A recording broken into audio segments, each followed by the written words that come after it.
Le temps de la grâce. Une invitation divine. Bienvenue dans cet espace de foi. Prenez un instant, regardez autour de vous. Dans ce monde de performance, de mérite et de jugement constant, n'y a-t-il pas un besoin profond, universel, d'une autre réalité? Une réalité où l'amour n'est pas conditionnel, où le pardon est total et où la valeur n'est pas basée sur ce que nous faisons, mais sur ce que nous sommes. Aujourd'hui, nous allons plonger au cœur de cette réalité divine, un concept qui est le fondement même de notre foi, le temps de la grâce. Ce n'est pas un simple concept théologique, c'est l'air que nous respirons spirituellement. C'est l'air dans laquelle Dieu a choisi de nous rencontrer, non pas avec un fouet, mais avec une main tendue, que le Saint-Esprit illumine nos cœurs et nos esprits, alors que nous explorons cette vérité puissante. Qu'est-ce que la grâce?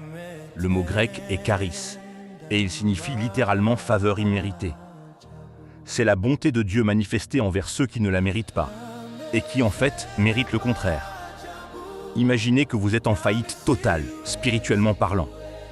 Vous avez des dettes que vous ne pourrez jamais rembourser. La justice exige que vous payiez. Mais la grâce arrive, non pas comme un prêt, mais comme un chèque entièrement payé.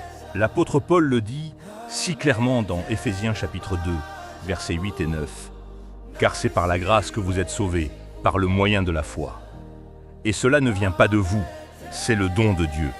Ce n'est point par les œuvres, afin que personne ne se glorifie. C'est le point de départ essentiel. La grâce est un don, elle ne peut être gagnée. Si elle pouvait être gagnée, elle ne serait plus la grâce, mais une récompense.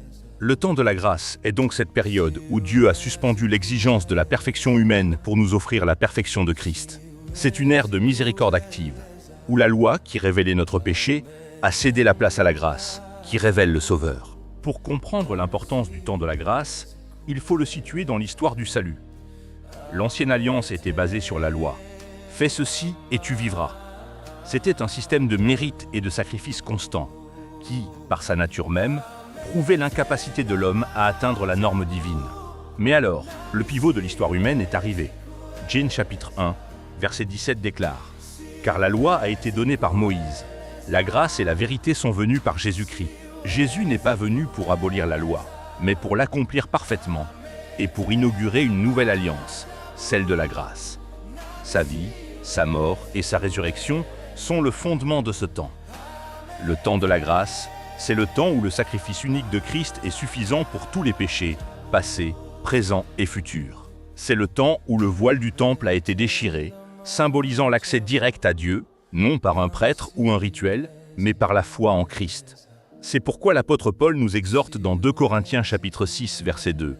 « Voici maintenant le temps favorable, voici maintenant le jour du salut. » Ce verset nous rappelle l'urgence. Le temps de la grâce n'est pas éternel. Il a une fin qui coïncidera avec le retour de Christ ou la fin de notre vie terrestre. Nous vivons dans une fenêtre d'opportunité divine, un sursis céleste. Chaque jour qui se lève est un jour de grâce, une chance de répondre à l'appel de Dieu. Alors, comment vivons-nous, pratiquement, dans ce temps de la grâce? Premièrement, la grâce nous apporte la liberté de la condamnation. Romains chapitre 8, verset 1 nous assure. Il n'y a donc maintenant aucune condamnation pour ceux qui sont en Jésus-Christ.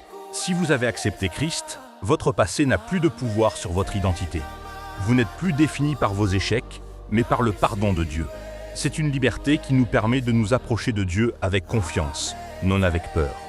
Deuxièmement, la grâce nous apporte la responsabilité. Certains pourraient penser que la grâce est une licence pour pécher. L'idée est ancienne. Et Paul y répond avec force dans Romains chapitre 6, versets 1 et 2. Que dirons-nous donc? Demeurerions-nous dans le péché, afin que la grâce abonde? Loin de là. Nous qui sommes morts au péché, comment vivrions-nous encore dans le péché? La vraie grâce ne nous donne pas la permission de pécher. Elle nous donne le pouvoir de ne pas pécher. Tite chapitre 2, versets 11 et 12 nous l'explique. Car la grâce de Dieu, source de salut pour tous les hommes, a été manifestée. Elle nous enseigne à renoncer à l'impiété et aux convoitises mondaines, et à vivre dans le siècle présent d'une manière sage, juste et pieuse. La grâce est donc notre enseignante. Elle nous discipline. Elle nous équipe pour une vie sainte. Vivre dans le temps de la grâce, c'est se laisser transformer par cet amour immérité, en produisant naturellement des fruits de justice, non par obligation, mais par gratitude. Mes amis, le temps de la grâce est un cadeau inestimable. C'est la preuve la plus éloquente de l'amour inconditionnel de Dieu. Si vous n'avez jamais répondu à cet appel, si vous portez encore le fardeau de vos œuvres et de vos échecs, sachez que la porte est ouverte. Le temps de la grâce est maintenant. Ne remettez pas à demain ce que Dieu vous offre aujourd'hui, le pardon, la paix et une nouvelle vie en Christ. Et pour ceux d'entre nous qui marchons déjà dans cette grâce, rappelons-nous notre mission. Nous sommes des ambassadeurs de cette grâce. Nous avons été pardonnés gratuitement, nous devons donc pardonner généreusement.